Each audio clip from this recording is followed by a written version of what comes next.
Hello बच्चों, चलिए प्रश्न पढ़ते हैं। तो प्रश्न में दिया गया है, निम्नलिखित में से कौन पादपों के लिए अनिवार्य खनिज तत्व नहीं है। तो विकल्प हैं लौह, मैग्नीज, कैडमियम या फिर फोस्फोरस। तो इस प्रश्न की मुख्य अवधारणा के बारे में हम जान लेते हैं। तो यहाँ लिखेंगे मुख्य अवधारणा। इस प्रश्न की मुख्य अवधारणा है पादपों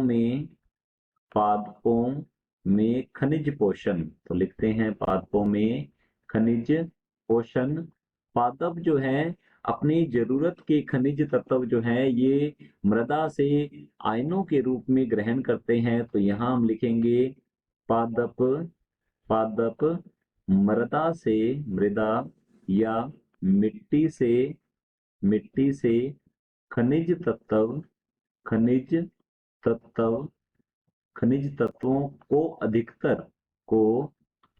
अधिकतर आयनों के रूप में को अधिकतर आयनों के रूप में अवशोषित अवशोषित करते हैं अवशोषित करते हैं। कुल 17 प्रकार के अनिवार्य पोषक तत्व या खनिज तत्व जो हैं ये पादपों में पाए जाते हैं। तो यदि बात की जाए कुल कुल 17 कुल 17 पोषक तत्व पोषक तत्व होते हैं पादपों में, और इन्हें भी फिर दो भागों में बांटा गया है। तो जान लेते हैं ये कौन कौन से भाग हैं। ये हैं वृहद पोषक तत्व वृहद पोषक तत्व, और फिर आ जाते हैं सूक्ष्म पोषक तत्व।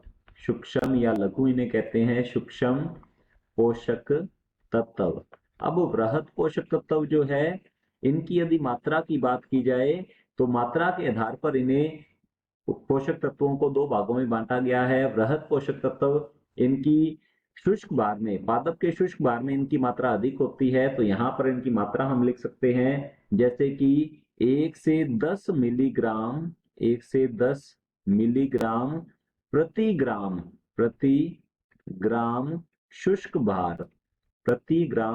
शुष्क भार अर्थात पादप के 1 ग्राम शुष्क भार में वृहद पोषक तत्वों की मात्रा होती है 1 से 10 मिलीग्राम। और सूक्ष्म पोषक तत्व की यदि बात की जाए तो इनकी मात्रा जो है प्रति ग्राम शुष्क भार में 1 मिलीग्राम से भी कम होती है। तो यहाँ हम लिखेंगे 1 मिलीग्राम 1 मिलीग्राम से से कम प्रति प्रति ग्राम शुष्क भार प्रति ग्राम शुष्क भार में इनकी मात्रा जो है यह 1 मिलीग्राम से भी कम होती है। यदि वृहद पोषक तत्वों की बात की जाए तो इसके अंदर आ जाते हैं, उदाहरण के तौर पर हम लिखेंगे कार्बन, हाइड्रोजन, और इसके अलावा ऑक्सीजन, फिर नाइट्रोजन, फिर आ जाता है हमारे पास फोस्फोरस, पोटेशियम, सल्फर, कैल्शियम और मैग्नीशियम।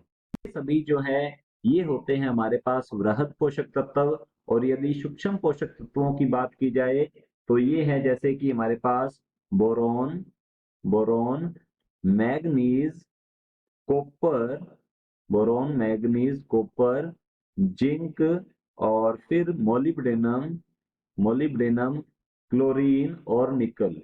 तो क्लोरीन और निकिल ये सभी होते हैं सूक्ष्म पोषक तत्व। तो देख सकते हैं 1 2 3 4 5 6 7 8 9 कुल 9 प्रकार के तो हमारे पास हैं यहाँ पर वृहद पोषक तत्व, और कुल 8 प्रकार के हमारे पास हैं यहाँ पर सूक्ष्म पोषक तत्व, जैसे कि हैं बोरोन, मैग्नीज, कॉपर, जिंक। तो 4 ये हो गए, मोलिब्डेनम, क्लोरीन और निकिल, और इसके अलावा जो है यहाँ पर आयरन भी पाया जाता है। तो कुल 8 ये होते हैं। तो 9 और 8 17 अनिवार्य पोषक तत्व जो हैं ये पादपों में पाए जाते हैं। तो चलिए देखते हैं विकल्प की ओर। तो विकल्प ए दिया गया है लौह।